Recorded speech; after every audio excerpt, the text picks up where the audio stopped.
want to see more details. There's a lot of links in there as well. So I'll go ahead and get started here, and I'll send you the link actually for this lesson as well. Just give me a moment. So that's the content I'll start to cover in the Academy. As I mentioned, I'll just be going through it as a slideshow. Organizations today spend a lot of money collecting data, and that works well for the people that sort of live closest to the data, those that are directly collecting it or using it or accessing it with certain software. It's usually easy for people that work with data day to day to access that data and use it. The problems start to emerge when they need to share that data with other departments, other organizations, other users, because data tends to form in what we call data silos.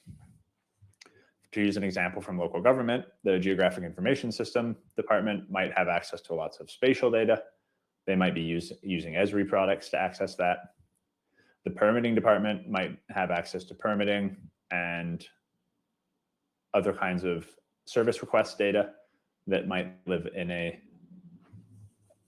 tool like CityWorks, which I believe is actually now called Trimble Unity, but those kind of asset tracking, asset management solutions. And the finance department might keep information like payroll or accounts receivable in a tool built by SAP. So for their day-to-day work, this all works fine, but to move data between these silos can be quite challenging.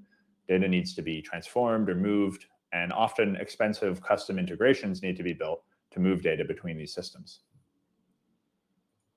Instead of that kind of expensive custom development, what we like to offer is FME as a layer that sits between all of your data and your end users. And this is a solution that we call enterprise integration.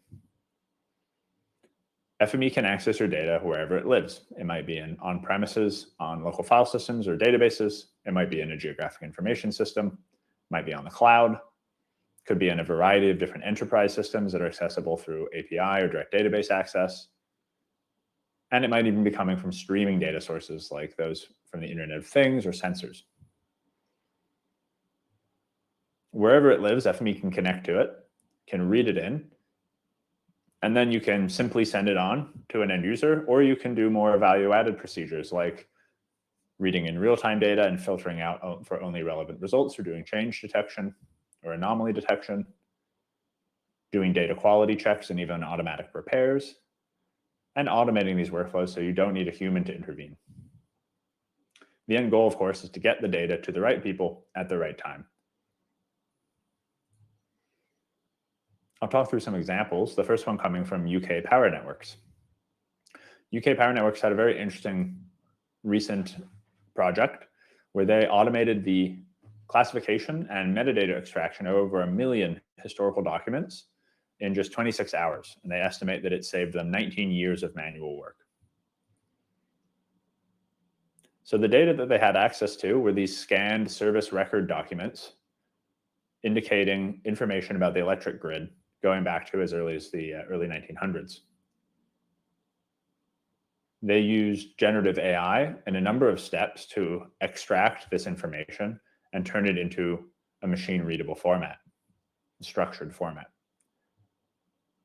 Once it was sort of liberated from this image format and turned into something like this, it became immensely more useful for their organization.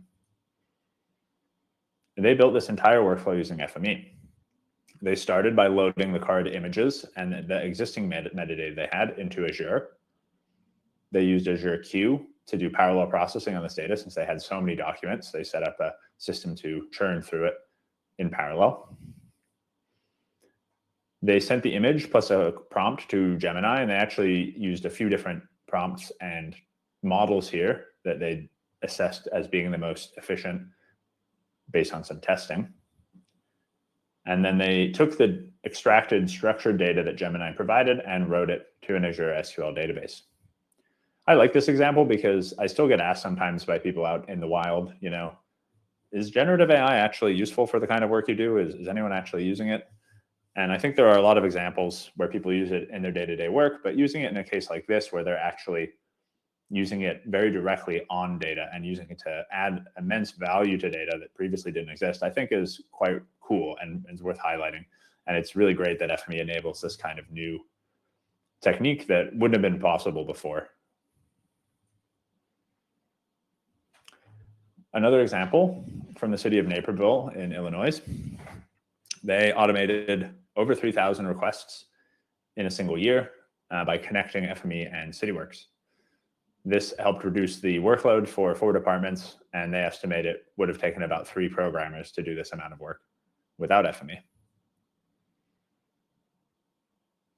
In case you don't work with spatial data regularly, I'll take a quick moment to define this. Many of our users do, but we increasingly have users who are coming to us that don't work in this field or with this kind of data. So I'll quickly define it.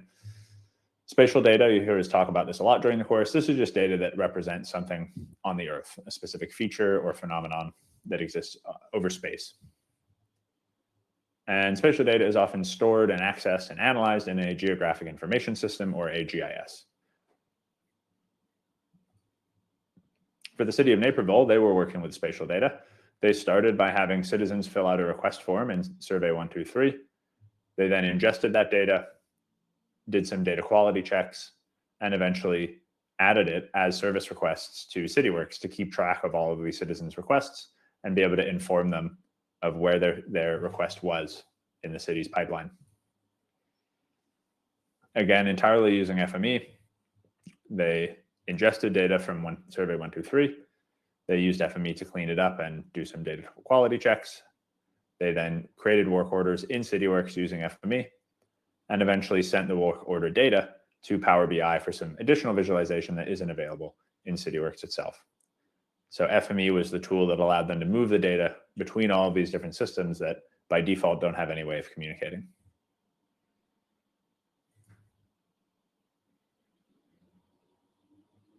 Let's talk a little bit more about the FME platform. FME, by the way, stands for Feature Manipulation Engine, though you won't really hear anyone call it that. That's sort of has just become the acronym, so we just refer to it as FME nowadays. FME is the only all data, any AI platform that lets you take your data and turn it into actionable insights. One thing we're thinking about a lot here at SAFE right now is that change is happening faster than ever. You're going to need the ability to pivot and change course in your career as you work with these new data types that are coming online constantly. And so the FME platform is all about giving you choice about what kind of data and what uses for AI you find in your work. So how does the FME enable choice? Well, it lets you choose how you want to interact with AI. So that could include not at all. And it could also include choosing your model or choosing your platform. And we're committed to supporting all kinds of different AI use cases, whether that's with open source models, local models, or using cloud models that are accessed through APIs, whatever it happens to be. You can build that with FME. We also want to allow you to work with whatever data types you have access to and you're being asked to use. So we have a very robust support for different data types, around 1,000 or so officially supported data types in FME. And we want to allow you to both read and write those. We'd also like to allow you to choose where you want to store and process your data. We don't want to restrict that. So that means you can access your data from the cloud, on premises, in containers. And we're also increasingly allowing you to deploy FME to any of these locations as well. So you can have FME working where your data lives. So you don't have to waste time sending it back and forth. We'd also allow you to choose the data velocity you're working with. So many of our users are working with sort of relatively static batch processing of data, but we also have support for streaming data. So some of our customers are working with real-time or near real-time data.